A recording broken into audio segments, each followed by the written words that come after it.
Es Joe Reyes y hoy les voy a hablar sobre los términos generales, conceptos y...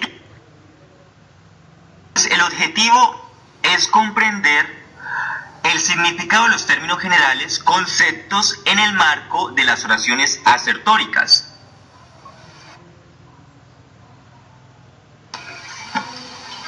Tenemos entonces que entender una oración asertórica significa saber de qué depende su verdad.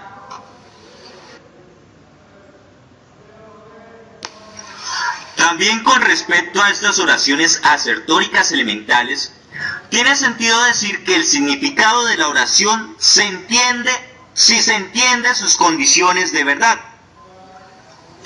Y en este caso, esto significa que una oración que tiene la estructura semántica PA, y lo mismo vale para rap, es verdadera si contamos con las siguientes condiciones de verdad. Primero, el término general F es aplicable al objeto A, o el objeto A cabe bajo el concepto representado por F, o el objeto A es un elemento de la clase determinada por F.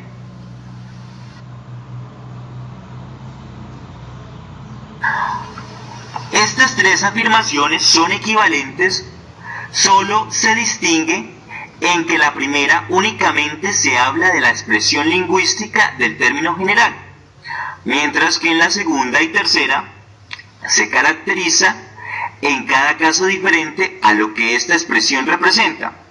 Por eso debemos entendernos acerca de la relación de estos tres conceptos: término general, concepto y clase.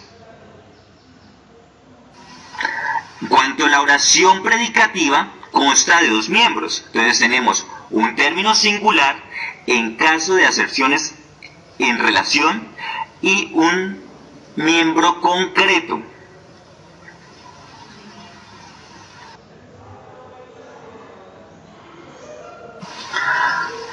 Se distingue objetos concretos de objetos abstractos. Entonces, un objeto es todo lo que es algo.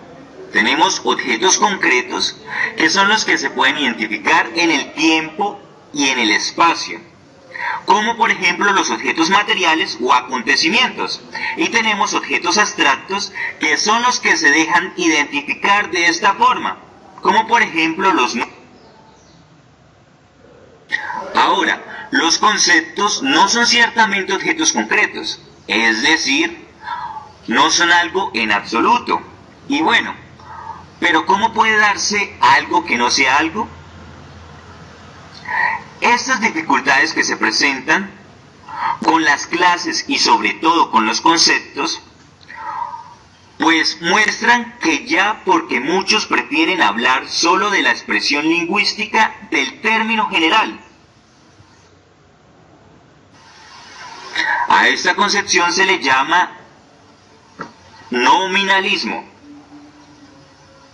Entonces, según ella, solo se da el nombre y la expresión lingüística, y no así el llamado universal, un algo general representado por el nombre. Estamos, pues, enfrentados al así llamado conflicto de los universales. Bueno, Platón hace una pregunta, y es, ¿qué es ser bello?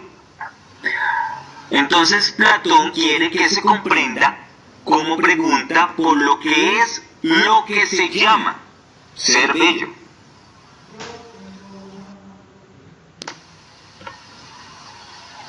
Debemos, decía Platón, distinguir en todo término general los muchos F.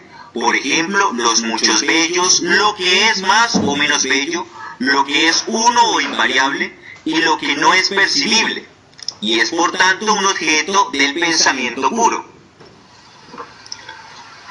A esto le llamó la idea, lo intuido. Las ideas son pues seres no sensibles.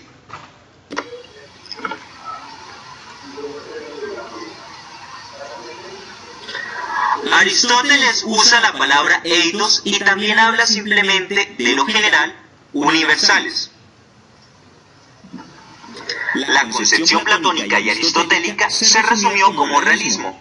De los universales hay realmente un universal. En la Edad Medieval, la oposición entre la concepción platónica y la aristotélica fue formulada luego en el medioevo como oposición entre universalia ante res. Los universales existen antes e independientemente de las cosas concretas, y universalia in rebus solo existen en las cosas concretas. Sin embargo, se puede dudar si esta concepción de los universalia in rebus es efectivamente una auténtica alternativa y no más bien una confusión. En el medioevo se dieron además dos alternativas. El nominalismo, no hay universales sino solo los signos, y el conceptualismo, no hay universales en la realidad, pero sí en el espíritu,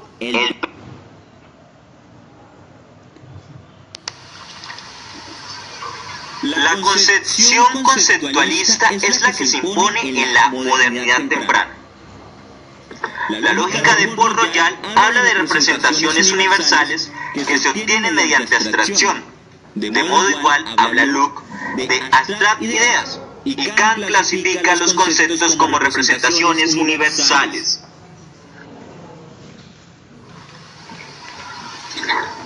El contenido tiene que contener todos los atributos que contiene el concepto. Por ejemplo, el concepto bovino contiene, entre otros, los atributos animal, mamífero, rumiante. La extensión tiene que contener todo lo que cae bajo el concepto. Hoy se usa el término extensión de un concepto de forma inequívoca para el conjunto de objetos que caen bajo dicho concepto. El conjunto de todos los bovinos constituye la existencia del concepto bovino. Bueno, por lo que corresponde al otro concepto, ya no se habla más de extensión e intención del concepto, sino del término general, y con frecuencia se dice que la intención. Un importante impulso es la doctrina de Kant acerca de los conceptos como esquemas, es decir, como reglas de síntesis. El concepto de perro significa una regla conforme a la cual mi imaginación es capaz de dibujar la figura de un animal cuadrúpedo en general, sin estar limitada ni a una figura particular que me ofrezca la experiencia, ni a cualquier posible imagen que pueda representar en concreto. Lo que Kant llama aquí imagen es cada una de las representaciones de la imagen. Por otro lado, la nueva idea de Frege consiste en que los términos conceptuales, términos generales, deben ser concebidos como una especie de expresiones funcionales. Frege parte para ello primero de la situación en la matemática. Tomemos por ejemplo la función y igual a x al cuadrado. Según lo que introduzcamos por x,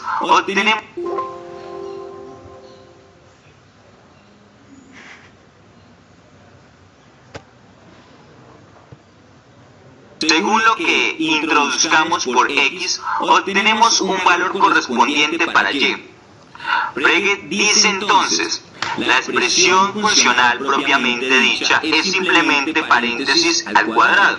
Por tanto, una expresión con un lugar vacío, una expresión incompleta. Esto se puede aplicar a expresiones no matemáticas. Y ahora miremos a Husserl. Pensaba esto así: tomando la oración "el castillo es rojo", es verdadera si el castillo está compuesto en la forma en que se trata aquí con la ropa. La posición contraria dice: esta composición o participación solo puede ser definida si se recurre a la verdad de la oración, Por tanto, hay que invertir la oración condicional de arriba de la siguiente forma. El castillo está compuesto con la rojura. Si es verdadera la aserción de que el castillo es...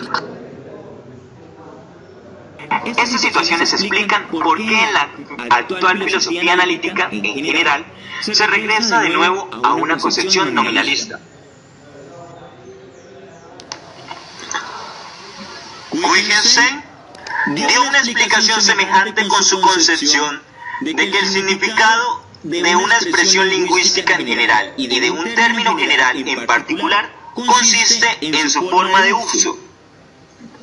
Wittgenstein también hace una pregunta, y es ¿cómo explicamos a alguien el significado de un término general como por ejemplo rojo? No mostrándole el concepto que representa este término, puesto que esto nos es imposible. Los conceptos, aunque existan, no son ciertamente algo que podamos mostrar. Más bien, explicamos a alguien la palabra rojo, al mostrar su forma de uso. Y esto lo hacemos de la mano de ejemplos negativos o positivos.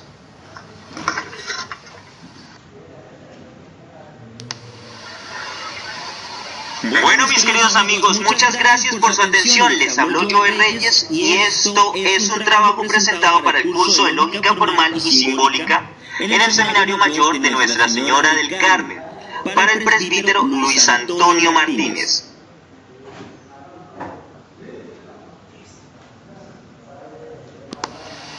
Muchas gracias y espero muchas visitas.